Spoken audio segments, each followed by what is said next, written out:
Welcome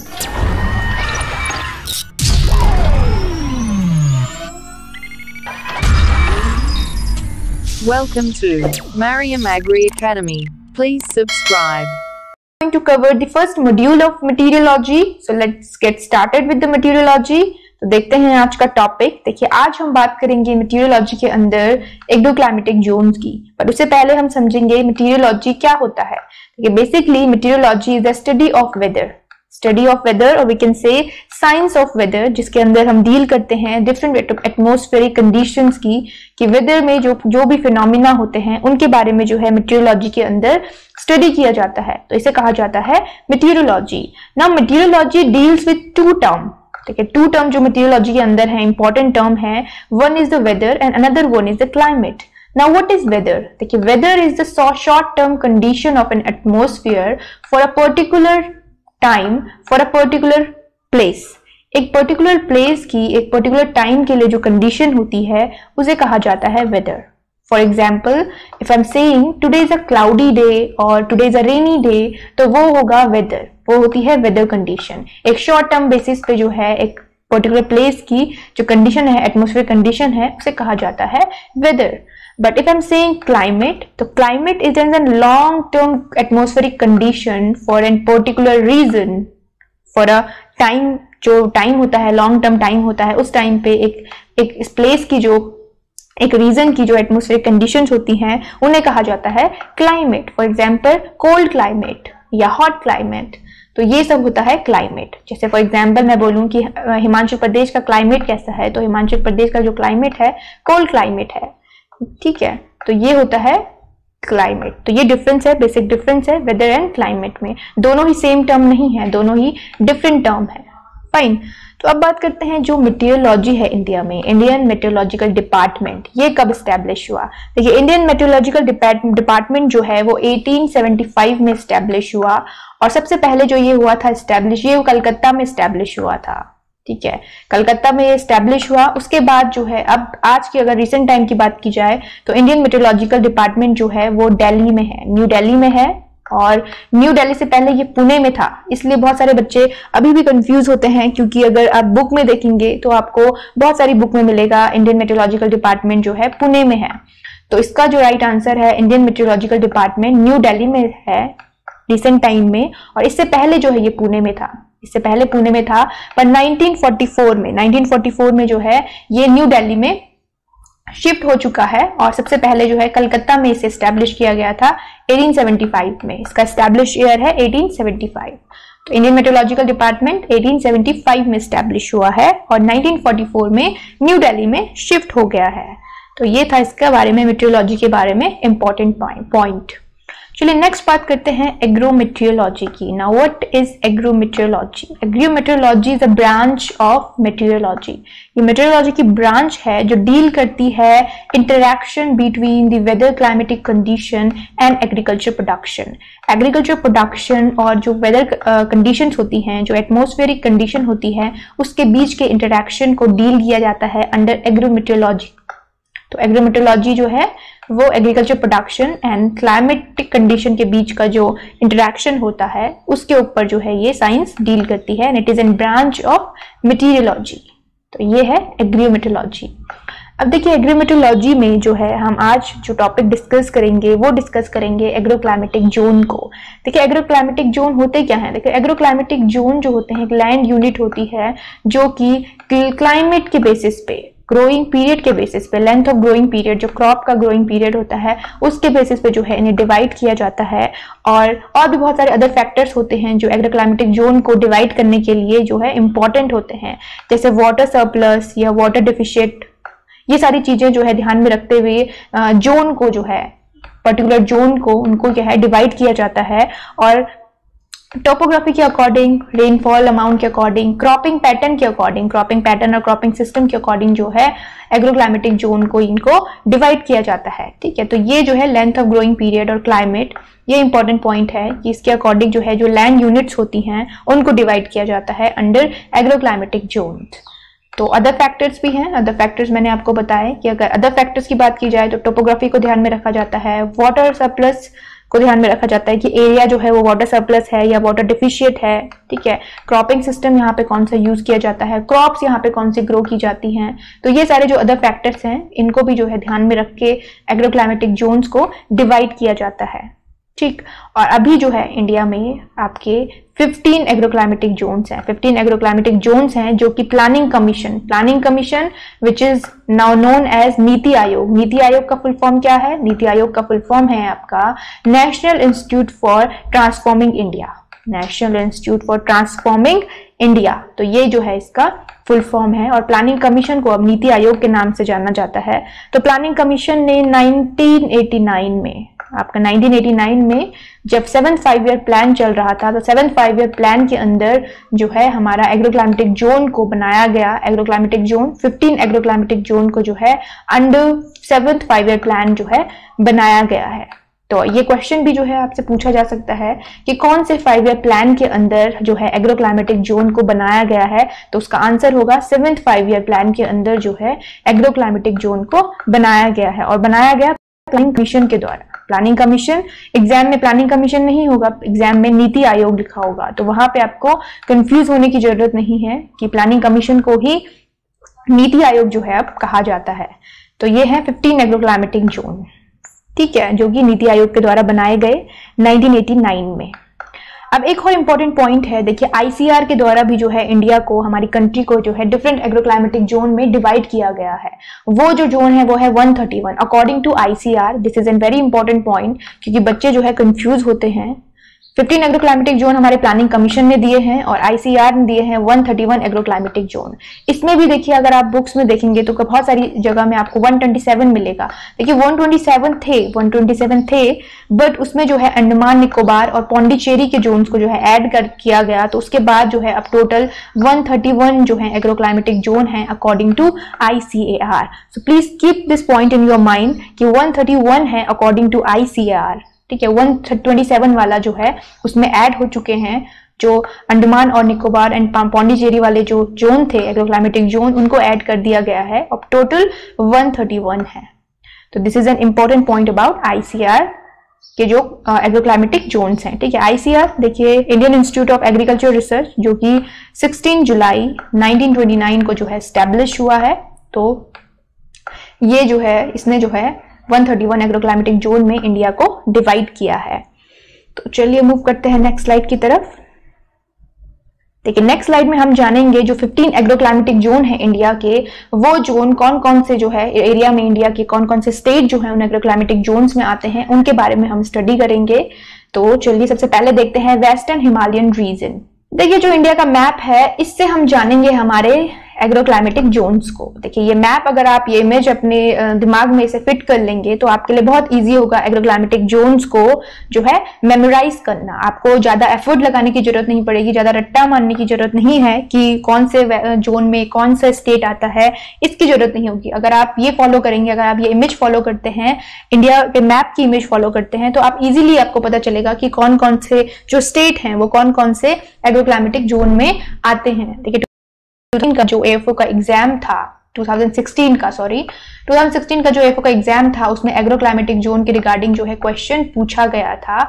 तो ये जो है इंपॉर्टेंट है, इससे आपको एग्जाम में एक क्वेश्चन जो है एक्सपेक्टेड रहता है कि एग्रोक्लाइमेटिक जोन से एक क्वेश्चन आने की जो है पॉसिबिलिटी रहती है। तो चलिए हम इसे डिटेल में डिस्कस करेंगे। देखिए सबसे पहले बात करते हैं हमारा वेस्टर्न हिमालयन रीजन। देखिए वेस्टर्न हिमालयन रीजन 1 नंबर पे जो है, तो ये जो वाला एरिया है, अब ये वाला एरिया जो इंडिया का है, यहाँ पे कौन से स्टेट आते हैं? देखिए यहाँ आता है जे.एन.के आता है, एचपी आता है, ठीक है, और उत्तराखंड आता है। देखिए अगर आप बुक्स देखेंगे उठा के तो वहां पे लिखा होगा हिली एरियाज ऑफ यूपी, ठीक है। हिली एरियाज ऑफ यूपी जो है उत्तराखंड जो पहले यूपी में था अब वो अलग हो चुका है, तो यहाँ पे हम इंडिविजुअली लेके चलेंगे उत्तराखंड। तो हम यूपी को मेंशन नहीं करेंगे क्योंकि उत्तराखंड जो है वो यूपी से अलग हो गया है। तो अब जो अगर हम बात करेंगे कि वेस्टर्न हिमालयन रीजन में 3 स्टेट आते हैं, जम्मू एंड कश्मीर, हिमाचल प्रदेश और एक है आपका उत्तराखंड। तो ये 3 स्टेट जो है हमारे वेस्टर्न हिमालयन रीजन में आते हैं। तो आप इससे याद रखिए। देखिए हिमालय के टॉप में यहाँ पे फर्स्ट से स्टार्ट होता है हमारे एग्रोक्लाइमेटिक जोन और उसमें 3 स्टेट हैं आपके, जे.एन.के, एचपी एंड उत्तराखंड, ठीक है। अब यहाँ की देखिए कंडीशन की बात करते हैं, तो ये जो है रीजन, ये आपका जो कि यहाँ पे कोल्ड रीजन है, कोल्ड रीजन है, ठीक है। और यहाँ पे जो है माउंटेन्स और टोपोग्राफी जो है अनड्यूलेटिंग टोपोग्राफी है, यहाँ पे स्केलेटल सॉइल यहाँ पे पाई जाती है, और स्टीप स्लोप्स यहाँ पे हैं। माउंटेन होंगे तो स्टीप स्लोप्स हैं, और ये जो एरिया है ये जो है इरोजन के लिए, सॉइल इरोजन के लिए प्रोन एरिया है, ठीक है। अगर यहाँ के क्लाइमेट की बात की जाए तो जो वेस्टर्न हिमालयन रीजन का जो क्लाइमेट है वो आपका कूल एंड ह्यूमिड क्लाइमेट है, कूल एंड ह्यूमिड क्लाइमेट है। देखिए जो सारे ही हैं हिली स्टेट्स हैं, तीनों हिली states, cool and humid climate यहाँ का है। और यहाँ पे जो रेनफॉल होता है it is around 1600 to 2000 mm का जो यहाँ के है रेनफॉल होता है। और अगर क्रॉप की बात की जाए तो जो यहाँ पे मेन क्रॉप है जो ग्रो की जाती हैं, देखिए वीट, मेज, पैडी एंड पोटैटो, तो ये जो यहाँ की है मेन क्रॉप, मेजर क्रॉप है जो यहाँ पे इस रीजन में ग्रो की जाती हैं। तो ये था हमारा पहला एग्रोक्लाइमेटिक जोन, ठीक है।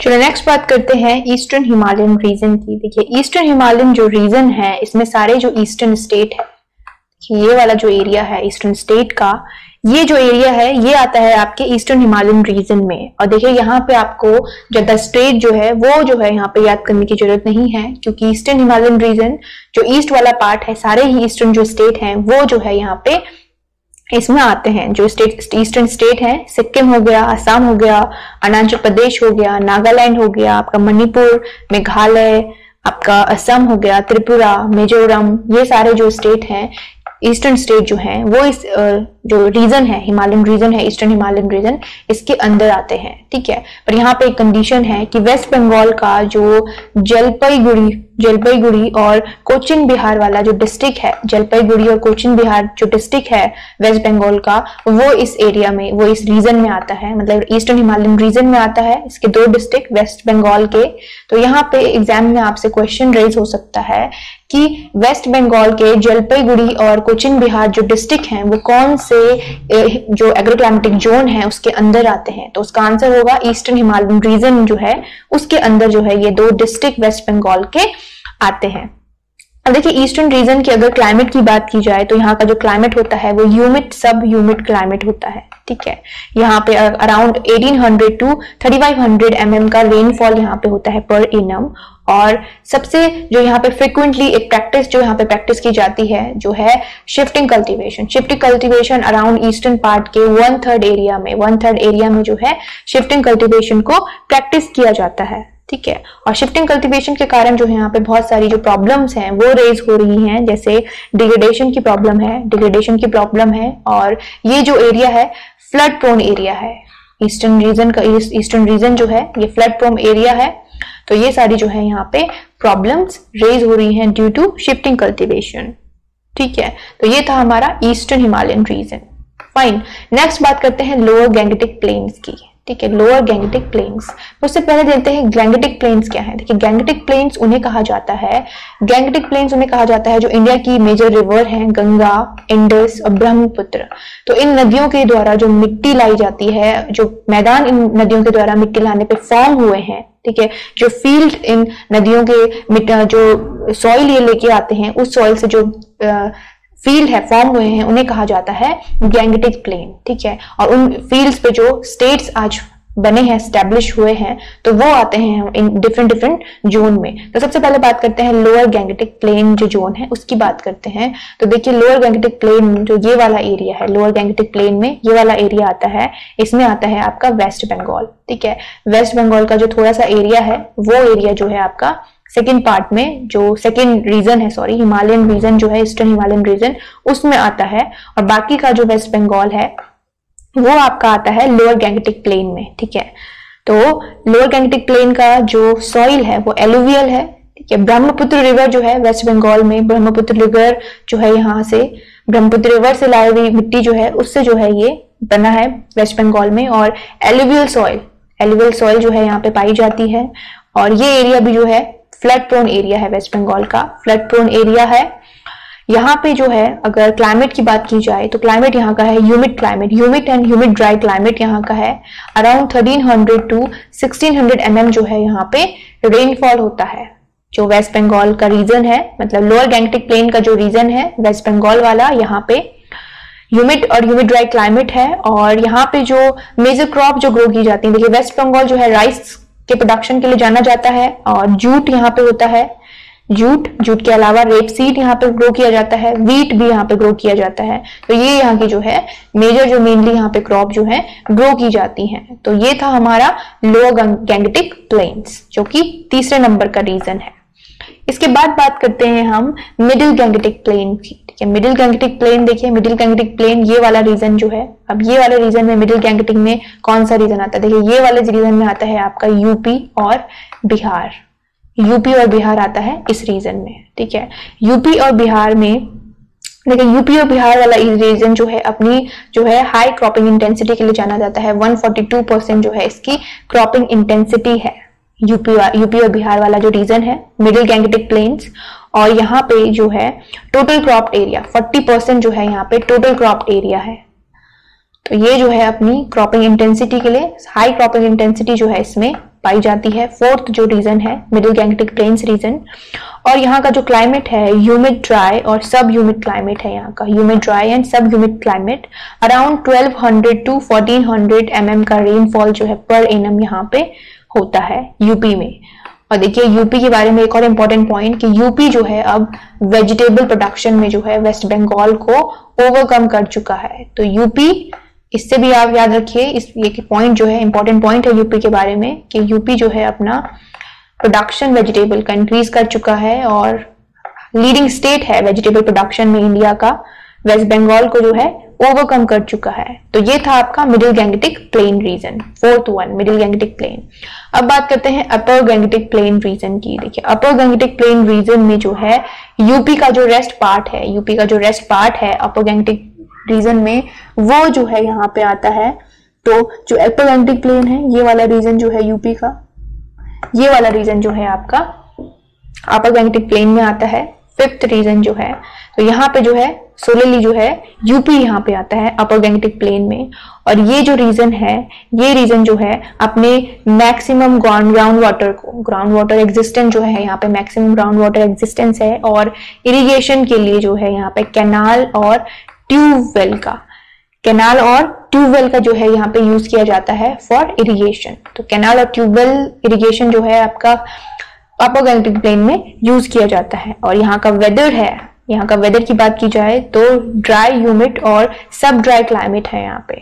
ठीक है, तो ड्राई ह्यूमिड और सब ड्राई क्लाइमेट यहाँ पे है। रेनफॉल अराउंड आपका 700 to 900 mm, 700 to 900 mm का जो है यहाँ पे रेनफॉल होता है अपर गैंगटिक प्लेन में। और अपर गैंगटिक प्लेन में यूपी आता है। ठीक है, तो यूपी आएगा आपका अपर गैंगटिक प्लेन में। इसकी मेजर क्रॉप की बात की जाए तो यहाँ पे जो है राइस को, राइस, मेज, व्हीट और शुगर केन, इनको जो है यहाँ पे ग्रो किया जाता है। देखिए शुगर केन में भी जो है यूपी जो है लीडिंग स्टेट है शुगर केन प्रोडक्शन में। तो ये भी जो है इसके बारे में आप इंपॉर्टेंट पॉइंट याद रखेंगे कि UP is the leading state in production of sugar cane. और यूपी अपर गैंगटिक प्लेन का जो है एकमात्र स्टेट है जो अपर गैंगटिक प्लेन वाले रीजन में आता है, यूपी। नेक्स्ट बात करेंगे हम ट्रांस गैंगटिक प्लेन की। देखिए ट्रांस गैंगटिक प्लेन कहाँ पे है। ट्रांस गैंगटिक प्लेन में हमारे जो मेजर स्टेट है नॉर्थ के, बात करते हैं ये वाले रीजन की। तो यहाँ पे कौन सा रीजन आता है, यहाँ पे रीजन आता है आपका पंजाब का, ठीक है, हरियाणा का और दिल्ली का। ठीक है, और थोड़ा सा पार्ट जो है राजस्थान का भी यहाँ पे आता है। थार जो है यहाँ का, Thar dry area of Thar जो है वो भी जो है राजस्थान का आपके ट्रांस गैंगटिक वाले एरिया में आता है। ठीक है, ये 6 नंबर का जोन है। और ट्रांस गैंगटिक एरिया जो है हमारा, यहाँ पे मैक्सिमम नेट शोन एरिया है और जो है जो इरिगेटेड एरिया है सबसे ज्यादा जो है इस रीजन में है, ट्रांस गैंगटिक रीजन में। और क्रॉपिंग इंटेंसिटी भी जो है इसकी हाई है, क्रॉपिंग इंटेंसिटी। और सबसे ज्यादा यहाँ पे जो है लो पॉवर्टी है इस जोन में, ट्रांस गैंगटिक प्लेन्स जोन में। फाइन। और maximum use of ground water यहाँ पे किया जाता है, maximum use of ground water. तो देखिए यहाँ पे क्वेश्चन पूछ सकते हैं कि कौन सा जो जोन है एग्रो क्लाइमेटिक जोन जिसमें सबसे ज्यादा लो पॉवर्टी है, तो उसका आंसर होगा ट्रांस गैंगटिक प्लेन। ठीक है। ट्रांसगैंगटिक प्लेन जोन जो है उसमें जो है सबसे ज्यादा है लो पॉवर्टी जो है उस जोन में होती है, ट्रांसगैंगटिक जोन में, विच इज 6th जोन। ठीक है, इसमें जो है पंजाब, हरियाणा, दिल्ली और राजस्थान का कुछ पार्ट जो है इस रीजन में आता है ट्रांसगैंगटिक प्लेन्स में। चलिए नेक्स्ट बात करते हैं ईस्टर्न प्लेटू एंड हिल जोन की। देखिए ईस्टर्न प्लेटू एंड हिल जोन जो है ये वाला एरिया जो है इसमें आपका आता है, इसमें आपका एमपी मध्य प्रदेश, उड़ीसा और छत्तीसगढ़ और हिल रीजन ऑफ जो वेस्ट बंगाल है, इधर से देखिए हिल रीजन है जो वेस्ट बंगाल का, वो सारे एरिया जो है इस रीजन के अंदर कवर होते हैं, जो कि 7th जोन है एग्रोक्लाइमेटिक जोन में, 7th जोन में आता है। और यहाँ का एरिया जो है वो सब ह्यूमिड है, क्लाइमेट जो यहाँ का है वो सब humid and dry sub humid climate है इस रीजन का। और यहाँ पे अराउंड 1200 to 1400 पर एनम का जो है यहाँ पे रेनफॉल होता है पर एनम। फाइन, नेक्स्ट बात करते हैं हमारे central plateau and hill zone की। देखिए जो central plateau and hill zone है इसमें जो एरिया है, देखिए ये वाला area central plateau and hill zone में जो है आपका मध्य प्रदेश, छत्तीसगढ़, यूपी का कुछ एरिया, इधर से देखिए यूपी का कुछ एरिया, यहाँ से यूपी का एरिया और राजस्थान का कुछ एरिया जो है इस रीजन में आता है, राजस्थान का कुछ एरिया। ठीक है, तो ये आपका हो गया central plateau and hill zone. तो इस रीजन में आपका मध्य प्रदेश, छत्तीसगढ़, यूपी एंड राजस्थान आता है इस रीजन में। इसके बाद जो है ये जो रीजन है अनड्यूलेटिंग टोपोग्राफी इसकी है। अनड्यूलेटिंग टोपोग्राफी मतलब यूनिफॉर्म टोपोग्राफी नहीं है, it is not an plain area, it has a certain formation in the topography। तो ये जो है undulating topography इस एरिया की है। अराउंड जो है यहाँ पे 400 to 1500 mm का रेनफॉल, 400 to 1500 mm का रेनफॉल जो है पर एनम होता है। और जो अगर क्लाइमेट की बात करते हैं तो क्लाइमेट यहाँ का semi arid to dry sub humid climate है इस एरिया का, semi arid to dry sub humid climate है आपका central plateau and hill zone का। और मेजर क्रॉप की बात की जाए तो यहाँ पे जो है वीट को, ग्राम और ज्वार को यहाँ पे जो है ग्रो किया जाता है। और around central plateau and hills का अराउंड 70% एरिया जो है वो रेन फेड एरिया है। रेन फेड एरिया यहाँ पे है around 75% central plateau and hills में। तो ये जो है सेंट्रल प्लेटू एंड हिल्स जिसका 75 एरिया जो है अंडर रेन फेड में, रेन फेड कल्टिवेशन यहाँ पे किया जाता है। जो क्रॉप्स हैं वो रेन फेड होती हैं। तो ज्वार, बाजरा और पैडी जो है इसकी मेजर क्रॉप है इस एरिया की, ज्वार, बाजरा एंड पैडी। चलिए नेक्स्ट देखते हैं, नेक्स्ट बात करते हैं western plateau and hill zone की। देखिए western plateau and hill zone जो कि ये वाला एरिया है, ये वाला एरिया, यहाँ पे जो है आपका महाराष्ट्र का मेजर रीजन ऑफ महाराष्ट्र और major part of MP, major part of MP यहाँ पे आता है। ठीक है, और कुछ पार्ट जो है इधर से राजस्थान का, तो some part of Rajasthan also.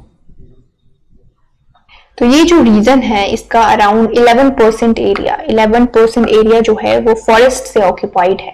ठीक है, ये जो एरिया है इसका 11% जो एरिया है वो फॉरेस्ट से ऑक्यूपाइड है। और यहाँ से जो है best quality of orange, grapes और बनाना जो है यहाँ ग्रो किए जाते हैं। तो ये रीजन जो है आपके हॉर्टिकल्चर के पॉइंट ऑफ व्यू से इंपॉर्टेंट रीजन है, क्योंकि बेस्ट क्वालिटी का जो ऑरेंज है, ग्रेप है, बनाना यहाँ से ऑब्टेन किया जाता है। फाइन, और जो मेजर क्रॉप यहाँ पे ग्रो की जाती हैं वो है आपकी ज्वार हो गया, बाजरा हो गया, कॉटन और व्हीट। तो ये सारी जो है western plateau and hill zone से की जाती हैं, जहाँ पे जो है मेन रीजन जो है महाराष्ट्र का ये कवर करता है और एमपी का जो है ये मध्य प्रदेश का एरिया जो है ये कवर करता है and some part of Rajasthan also. तो ये जो है आपका western plateau and hill zone है। ठीक है, तो चलिए, और यहाँ पे अगर इरिगेशन मेथड को देखा जाए तो यहाँ पे इरिगेशन जो है, यहाँ पे इरिगेशन किया जाता है आपका कैनाल के थ्रू। ठीक है, तो it is not a method, it is a medium. तो जो इरिगेशन मीडियम है यहाँ पे वो आपका कैनाल है। कैनाल मीडियम जो है यहाँ पे इरिगेशन के लिए बेसिकली यूज किया जाता है।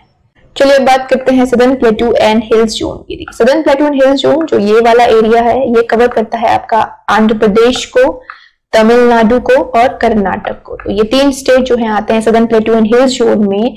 और इस एरिया में 81% एरिया में इसके जो है ड्राईलैंड फार्मिंग को कवर किया जाता है, प्रैक्टिस किया जाता है ड्राईलैंड फार्मिंग को। Now what is dryland farming? देखिए ड्राईलैंड फार्मिंग जो है ये जो फार्मिंग होती है सेमी एरिड रीजन में प्रैक्टिस की जाती है विदाउट एनी इरिगेशन एड, मतलब इरिगेशन की कोई भी मेथड्स को या कोई फैसिलिटीज के बिना जो है यहाँ पे क्रॉप्स को ग्रो किया जाता है। बेसिकली वाटर स्कार्सिटी वाले जो एरियाज होते हैं वहां पे ड्राईलैंड फार्मिंग को प्रैक्टिस किया जाता है और इसके अंदर जो है ड्रॉट रेजिस्टेंट क्रॉप को ग्रो किया जाता है, जो सॉइल मॉइस्चर को कंजर्व करे ऐसी क्रॉप्स को जो है ग्रो किया जाता है। और शॉर्ट जो ग्रोथ पीरियड होता है उनका शॉर्ट ग्रोथ पीरियड वाली जो क्रॉप्स होती हैं उनको जो है यहाँ ग्रो किया जाता है ड्राईलैंड फार्मिंग के अंदर। तो सदर्न रीजन में जो है 81% एरिया में ड्राईलैंड फार्मिंग को प्रैक्टिस किया जाता है।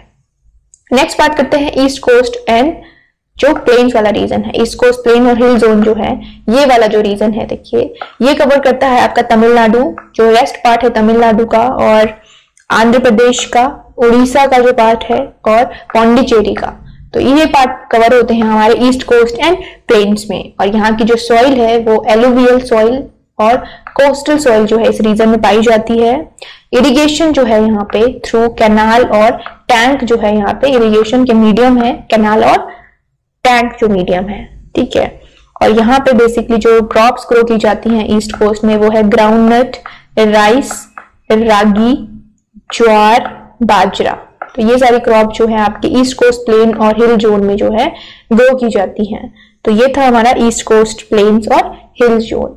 देखिए नेक्स्ट है आपका वेस्ट कोस्ट प्लेन्स और घाट वाला जो एरिया है। West coast plain and ghat zone में जो है आपका यहाँ पे जो है आपका तमिलनाडु, ये जो एरिया है तमिलनाडु का जो वेस्ट पार्ट है, तमिलनाडु, केरला, कर्नाटक, महाराष्ट्र का जो कोस्टल एरिया है, और गोवा। देखिए गोवा जो है वेस्ट कोस्ट प्लेन घाट में आता है और यहाँ पे ये वाला जो एरिया है, ठीक है। तो ये सारा एरिया जो है आपका वेस्ट कोस्ट एंड प्लेन्स वाला एरिया है। यहाँ पे बेसिकली जो है प्लांटेशन क्रॉप और स्पाइस का जो है यहाँ पे कल्टीवेशन किया जाता है। प्लांटेशन क्रॉप और स्पाइस जो है मोस्ट ऑफ दी जो है इस रीजन से जो है ऑब्टेन की जाती है। और यहाँ का जो क्लाइमेट है, यहाँ का क्लाइमेट जो है वो है आपका सब ह्यूमिड और ह्यूमिड क्लाइमेट यहाँ का है, ठीक है। Dry, sub humid and humid climate जो है इस एरिया का है। और यहाँ पे अराउंड आपका जो रेनफॉल होता है वो 2200 टू 3600 mm का जो रेनफॉल होता है वेस्ट कोस्ट प्लेन वाले रीजन में होता है, ठीक है। तो ये था हमारा 12th जोन जो है, ठीक है। बेसिक जो नॉर्मली यहाँ पे मेजर क्रॉप जो ग्रो की जाती हैं वो है आपका टेपियोका, राइस, रागी, ग्राउंडनट। तो ये सारी जो है यहाँ पे क्रॉप्स को ग्रो किया जाता है। और प्लांटेशन क्रॉप को, प्लांटेशन और स्पाइस क्रॉप भी जो है इसका मेजर क्रॉप्स हैं जो इस रीजन में ग्रो की जाती हैं हमारे वेस्टर्न कोस्ट प्लेन्स एंड घाट वाले रीजन में, ठीक है। ये वाला जो रीजन है। नेक्स्ट बात करते हैं Gujarat plains and hills region की। देखिए गुजरात प्लेन्स और हिल्स वाला जो रीजन है, ये जो रीजन है इसमें गुजरात के जो है डिस्ट्रिक्ट्स आते हैं इस रीजन में। और ये वाला रीजन देखिए, ये वाला जो रीजन है यहाँ पे जो है इसे गुजरात प्लेन्स एंड हिल वाला रीजन कहा जाता है। और इसे जो है ऑयल सीड रीजन भी इसे कहा जाता है। ऑयल सीड रीजन के नाम से भी जो है Gujarat plains and hill zone को जाना जाता है। तो क्वेश्चन आपसे पूछा जा सकता है कि ऑयल सीड रीजन के नाम से कौन से एग्रोक्लाइमेटिक जोन को जाना जाता है, तो उसका आंसर होगा Gujarat plains and hill zone को जाना जाता है ऑयल सीड रीजन से। देखिए इसकी मेजर क्रॉप जो इस रीजन में ग्रो की जाती है, कॉटन जो है ग्रो किया जाता है, ज्वार, बाजरा, ग्राउंडनट, टबैको जो है इस गुजरात वाले रीजन में ग्रो किया जाता है। और यहाँ का जो क्लाइमेट है वो एरिड है, एरिड क्लाइमेट है और लो रेनफॉल वाला जो है ये एरिया है, लो रेनफॉल वाला एरिया है। और इरिगेशन बेसिकली यहाँ पे जो है वेल्स और ट्यूबवेल से किया जाता है। वेल्स और ट्यूबवेल से जो है इस गुजरात एंड प्लेन रीजन में जो है इरिगेशन को किया जाता है। तो ये था आपका 13th वाला जो एग्रोक्लाइमेटिक जोन है जो कि गुजरात का एरिया जो कवर करता है। नेक्स्ट बात करते हैं वेस्टर्न ड्राई जोन की। देखिए वेस्टर्न ड्राई जोन जो कि ये वाला एरिया है जो कि राजस्थान का मैक्सिमम एरिया कवर करता है। ये एक एरिड जोन है और लो रेनफॉल वाला एरिया है। लो रेनफॉल का प्रॉब्लम यहाँ पे है और हाई एवेपोरेशन जो है इस रीजन में होता है। स्कैंटी वेजिटेशन पाया जाता है इस रीजन में और it is an drought prone area, drought के लिए जो है प्रोन एरिया है ये। और यहाँ पे जो मेजर क्रॉप ग्रो की जाती है रेप सीड, वीट, बाजरा और ग्राम। तो ये जो है मेजर क्रॉप है इस रीजन में ग्रो की जाती है। There is one another important point about western dry zone. यहाँ पे जो है इंदिरा गांधी कैनाल। इंदिरा गांधी कैनाल जो है इस एरिया में जो है आता है, वेस्टर्न ड्राई जोन में। तो एग्जाम में क्वेश्चन आपसे पूछा जा सकता है कि इंदिरा गांधी कैनाल जो है वो कौन से एग्रोक्लाइमेटिक जोन में जो है आता है, तो उसका आंसर होगा वेस्टर्न ड्राई जोन। ठीक है, तो इस एरिया में जो है इंदिरा गांधी कैनाल जो है इस एरिया में आता है। नेक्स्ट है आइलैंड जोन, जो कि 15th एग्रोक्लाइमेटिक जोन है। ये वाला जो एरिया है यहाँ पे जो है आपका 3000 mm रेनफॉल जो है अराउंड 8 to 9 मंथ तक जो है यहाँ पे रेनफॉल चलता है 3000 mm का। और फॉरेस्ट जोन जो है, लार्जेस्ट फॉरेस्ट जोन जो है इस एरिया में पाया जाता है, लार्जेस्ट फॉरेस्ट जोन आपका आइलैंड जोन में। और यहाँ पे 50% जो इसका क्रॉप्ड एरिया है, टोटल क्रॉप्ड एरिया है, उसमें जो है कोकोनट का जो है कल्टीवेशन किया जाता है, कोकोनट का प्लांटेशन किया जाता है under 50% of the total cropped area. और यहाँ का जो क्लाइमेट है वो है ह्यूमिड क्लाइमेट है यहाँ का। ठीक है, और कोकोनट जो है लार्जेस्ट एरिया में जो है यहाँ पे ग्रो किया जाता है। तो ये था आपके 15 एग्रोक्लाइमेटिक जोन जो हमने डिटेल में डिस्कस करे।